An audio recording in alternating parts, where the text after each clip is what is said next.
No período da quarentena, a UpTV está trazendo conteúdo para você ficar bem informado aí, no aconchego do seu lar. Então se liga porque está no ar o Up Informa.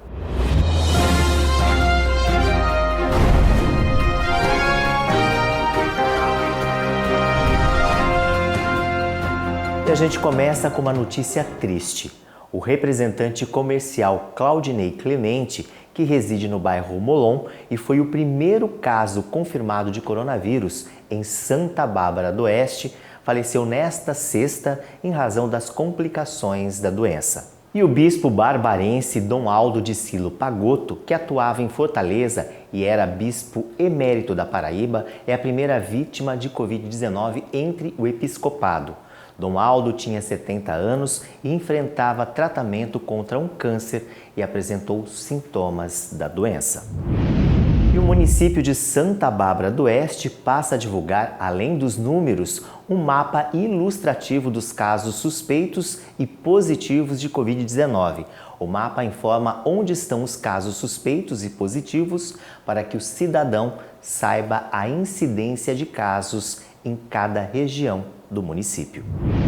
O presidente Jair Bolsonaro demitiu o ministro da Saúde, Luiz Henrique Mandetta. A informação foi divulgada pelo próprio ministro em uma rede social. Em seu lugar, assumiu o médico Nelson Teich, que disse em entrevista que saúde e economia devem trabalhar juntas. O que é importante é que a gente vai trabalhar isso tudo com um detalhamento fundamental para que a gente entenda o que está acontecendo e tome as ações e as políticas necessárias. Cada ação que a gente toma, quando você tem muita incerteza, como é o momento de hoje, cada coisa que você faz hoje, você na verdade não tem certeza do que vai acontecer amanhã.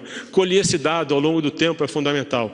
Mas é importante que esse dado seja colhido e as pessoas colaborem, que elas entendam que isso é uma coisa normal. E quando a gente fala em dado, em informação, a gente não está falando só da Covid. Hoje, quando você tem a Covid, o que está acontecendo, por exemplo, com a oncologia? Se você tem uma redução da atividade econômica, você vai ter, talvez, diminuição da quantidade de clínicas de diagnóstico, clínicas de tratamento. Então, você pode ter menos gente sendo diagnosticada. Isso pode impactar muito na sobrevida das pessoas, no índice de cura das pessoas. Isso vale para a doença cardiovascular, isso vale para o câncer, isso vale para outras doenças. E, finalmente, eu acho que a gente tem que trazer agora, a gente tem que entender mais da doença. Porque quanto mais a gente entender da doença, maior vai ser a nossa capacidade de administrar o momento, planejar o futuro e sair dessa política do isolamento e do distanciamento, porque isso é fundamental. A Goodyear do Brasil anunciou que vai suspender contratos de trabalho por 30 dias. Multinacional fabricante de pneus e uma das maiores indústrias de Americana tomou a iniciativa como parte da estratégia para lidar com a crise provocada pela pandemia da Covid-19. Os colaboradores das unidades de Americana e Santa Bárbara do Oeste terão suspensão temporária por 30 dias do contrato de trabalho. A Organização Mundial da Saúde e o Ministério da Saúde recomendaram que cada pessoa faça sua própria máscara. Mas afinal, quais os cuidados que precisamos ter para reutilizar essa máscara? A enfermeira brasileira Luciara Novaes, residente na Alemanha, compartilha dicas bem importantes. Eu trabalho aqui na Alemanha numa clínica de doação de plasma e semana passada eu estava em um treinamento e eu recebi informações exatamente sobre isso. A gente utiliza durante o dia, só que depois o que a gente faz com essas máscaras? Então eu vou explicar para vocês quais foram as informações que eu recebi no meu treinamento no trabalho aqui na Alemanha, que vai te ajudar e também na sua rotina no Brasil, tá bom? Então vamos imaginar uma situação. Você vai fazer compras no mercado, então você vai pegar a sua máscara de tecido, vai colocar no rosto e vai sair para o supermercado, certo? E aí o que você faz com a máscara assim que você entra no seu carro depois da compra? Você precisa colocar a máscara dentro de um ziplock. Se não for um ziplock, pode estar dentro de uma sacola. Então você não sabe se está contaminado ou não. Então você pega essa máscara, terminou de usar, você já coloca onde? Dentro do ziplock. Ou de uma sacola que depois você vai jogar fora. E fecha. Importante que o saquinho fique fechado. E aí quando ele tá fechado, aí tá tranquilo. Aí você pode colocar dentro da sua bolsa, colocar em cima do banco do carro. porque não vai estar contaminando. Aqui vai a segunda dica. Bem, você vai pegar essa máscara e fazer uma lavagem com sabão e água corrente. Então, lava ela com sabão e água corrente. E depois, em uma panela com água fervendo, você vai colocar essa máscara e deixar lá por 15 a 20 minutos na água fervendo para realmente matar todo tipo de vírus ou bactéria que tiver impregnado nessa máscara. E depois desses 15 minutos ou 20 minutos, você põe para secar. E quando ela estiver seca, ela vai estar novinha para você reutilizá-la. Mesmo sem sintomas, o fisioterapeuta americanense Rafael de Barros fez o teste para coronavírus e o resultado deu positivo. Ele está em isolamento e conversou virtualmente com a nossa reportagem. Eu queria agradecer pelo convite de a gente falar disso. Eu acho que é uma oportunidade de falar de algo positivo dentro de algo negativo, né? Eu tenho nas minhas redes sociais, nas últimas semanas aí, falado bastante sobre a questão de ter, não só no Brasil, mas no mundo inteiro, uma quantidade muito grande de infectados assintomáticos e que se essas pessoas não forem testadas, elas vão andar por aí achando que não estão infectadas e acabam facilitando a transmissão do vírus, né? Enfim, como eu falei muito disso nas últimas semanas, e a hora que eu vi que havia a possibilidade de começar a fazer os testes num laboratório privado, falei, bom, eu me sinto meio que na obrigação de fazer isso aí para ver como que tá, né? Eu não posso falar disso e eu mesmo não fazer. Então, peguei, fui fazer o exame sem sintomas, não tenho nada, não tenho febre, não tenho tosse, não tenho espirro, não tenho dor no corpo, nem nada. E para minha surpresa, deu positivo. Inicialmente foi um susto, né? Você fica, nossa, e agora? O que será que vai acontecer a partir daqui, né? Depois que eu dei uma acalmada, eu comecei a tomar as atitudes que eu tinha que tomar, que era avisar as pessoas que haviam convivido comigo nas semanas anteriores e resolver levantar essa bandeira aí sobre a questão da prevenção, né? Eu não tive contato com absolutamente ninguém que tivesse suspeito, assim, ninguém com gripe, ninguém que conhecesse alguém que tivesse testado positivo. Se você contrair o vírus, você não tem como ter ideia de quem você pegou, porque às vezes você acha que foi de alguém e pode ter sido de uma pessoa que você nem imagina,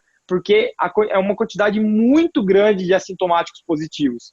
Acontece que no Brasil, como a realidade nossa é que não tem testes para todo mundo, então o que eles estão fazendo? Eles estão guardando os testes do setor público, né, dos hospitais e tudo mais, para os pacientes graves, para os pacientes que chegam para internar, entendeu? Vai ter muito assintomático andando por aí espalhando o vírus, porque a gente espalha por gotícula de saliva, né? Praticamente tudo que eu estava fazendo fora de casa, eu usava máscara, eu sou uma pessoa que está fazendo campanha pró-máscara faz tempo já. Eu, desde que apareceu a doença, eu tenho estudado bastante e eu tenho divulgado bastante coisa assim. E o que a gente tem visto é que os países que mais estão conseguindo controlar a doença não são necessariamente os países que estão fazendo isolamento total, mas sim os países que estão obrigando as pessoas a usarem máscaras, entendeu?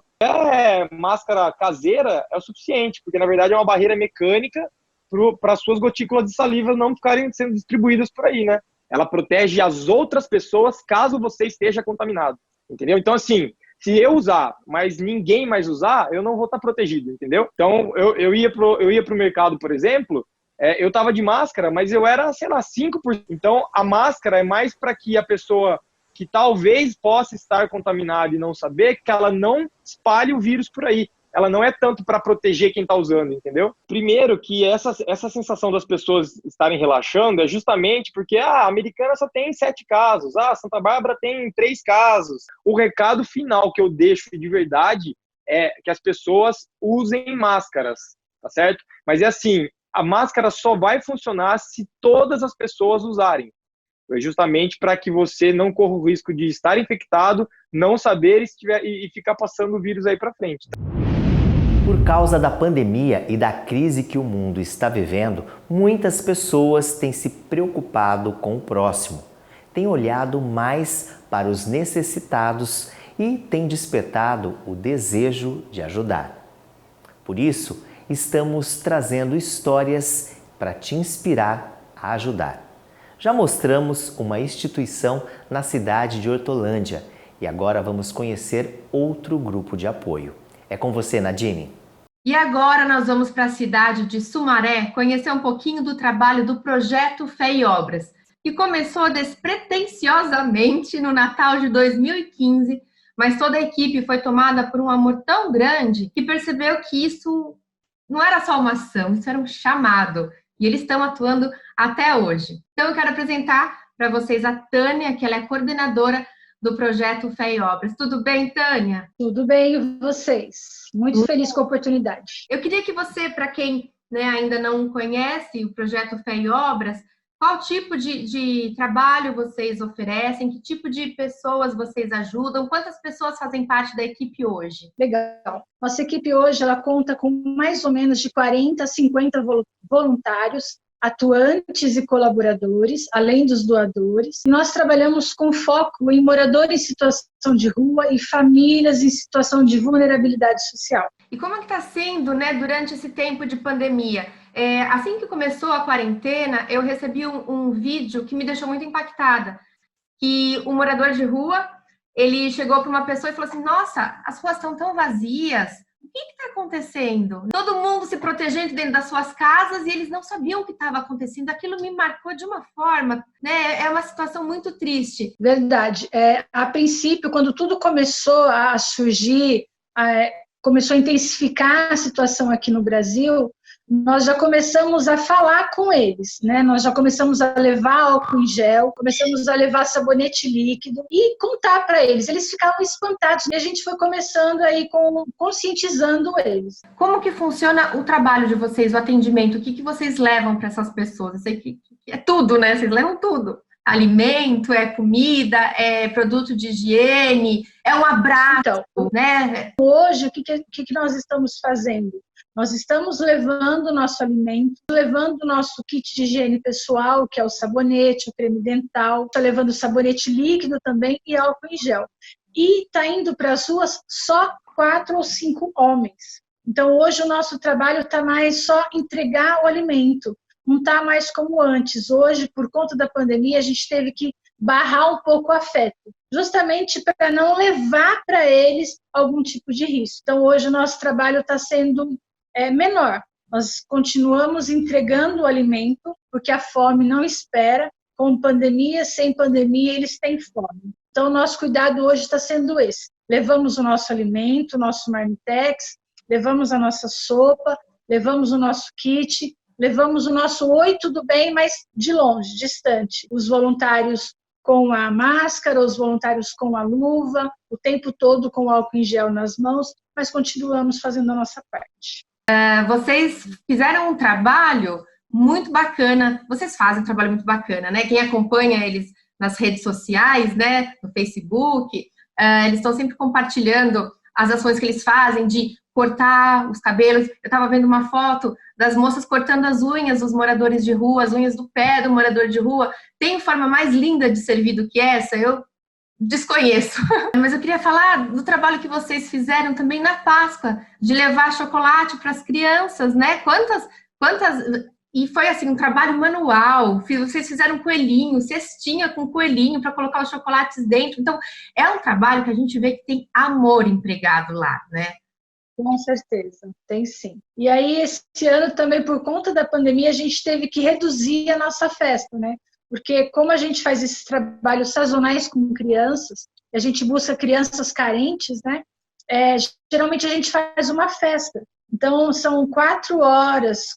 Então, a gente preferiu esse ano só entregar as cestinhas de chocolate.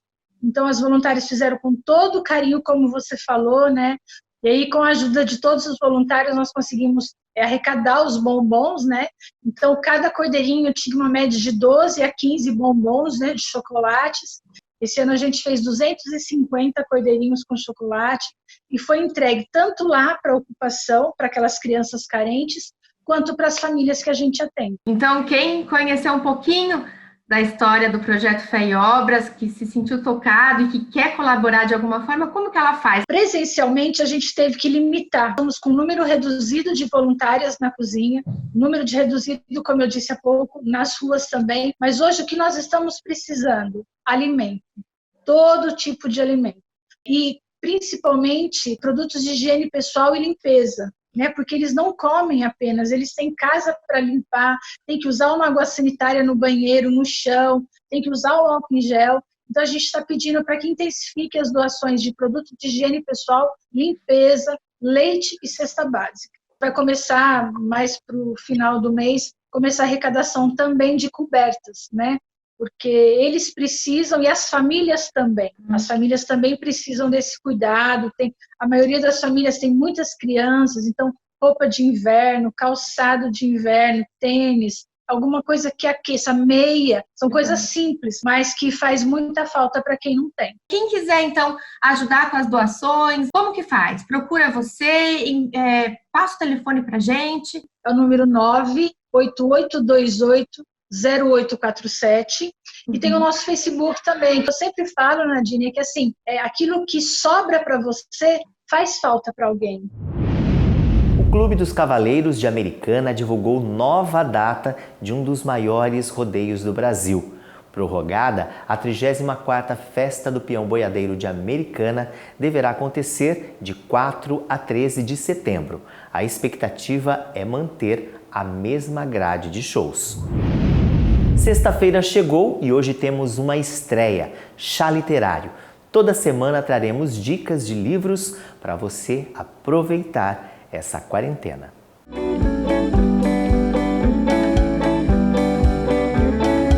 Ler melhora o funcionamento do cérebro, estimula a criatividade, o senso crítico e a empatia. Benefícios muito importantes para a nossa vida, inclusive neste momento que nós estamos vivendo, não é mesmo? E agora que nós temos mais tempo por causa da quarentena, uma boa leitura é uma ótima pedida. Por isso hoje eu trouxe dicas de leitura. 2 livros. O primeiro é esse daqui. Eu gosto muito dele, ele chama As Boas Mulheres da China, de Xi Han. Eu o li em 2010 e até hoje é um dos livros que eu sempre indico. Primeiro por ser um gênero que eu gosto muito, que é o livro-reportagem, e também por trazer reflexões muito pertinentes relacionadas ao mundo feminino. E é tão relevante a gente falarmos sobre isso, né? Este livro foi escrito então pela jornalista, como eu falei, Xi Han. Ela reuniu várias histórias entre 1989 e 1997 a partir do seu programa de rádio Palavras na Brisa Noturna. Ela discutia algumas questões que poucos ousavam a falar. Como uma boa jornalista, ela se aprofundou nessas histórias que ela recebia no programa dela, por meio de cartas ou ligações que contavam as condições femininas da China moderna. O livro traz de pano de fundo o contexto social e político durante a Revolução Cultural implantada pelo governo chinês. Em todo o livro ela vai costurando a sua própria história. Mesmo se passando na China, em um outro contexto, em um outro momento, eu acho que vale muito a pena a leitura para refletirmos como anda os direitos da mulher e de como que elas vivem não somente aqui no Brasil, mas em todo o mundo. Então, essa é a minha primeira dica para você. A segunda dica é de literatura infantil. Para esse tempo, se faz muito necessário nós lermos para as nossas crianças. Se de repente você é pai, mãe, tio, avô, não sei se você tem uma criança aí na sua casa, mas a leitura infantil é muito importante. Ao longo dos nossos programas, eu posso trazer aqui algumas informações de quais são, na verdade, os benefícios da leitura infantil. Então, eu quero trazer primeiro aqui este livro, que inclusive eu li recentemente para minha filha de 3 aninhos. Ele é da Ana Maria Machado e o nome do livro é Menina Bonita do Laço de Fita. Ele é um clássico da nossa literatura infantil brasileira. Acredito que essa história é super atemporal.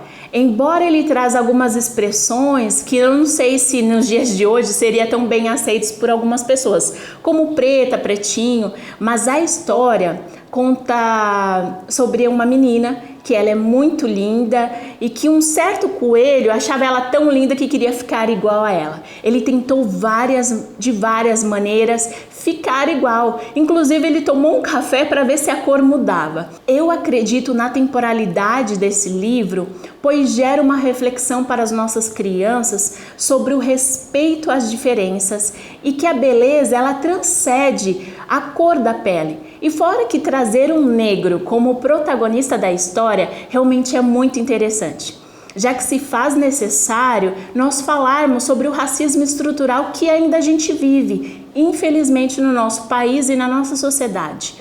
Gente, realmente esse livro traz outras reflexões além dessas que eu comentei. Então vale muito a pena essa leitura da Ana Maria Machado, Menina Bonita do Laço de Fita. Então essas foram as dicas de hoje e até a próxima semana no nosso Chá Literário. Tchau, tchau!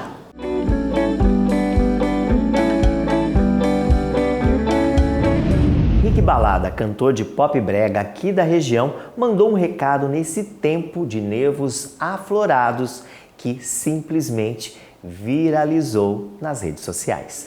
Violência só gera violência, fofoca só gera fofoca, tristeza só gera tristeza.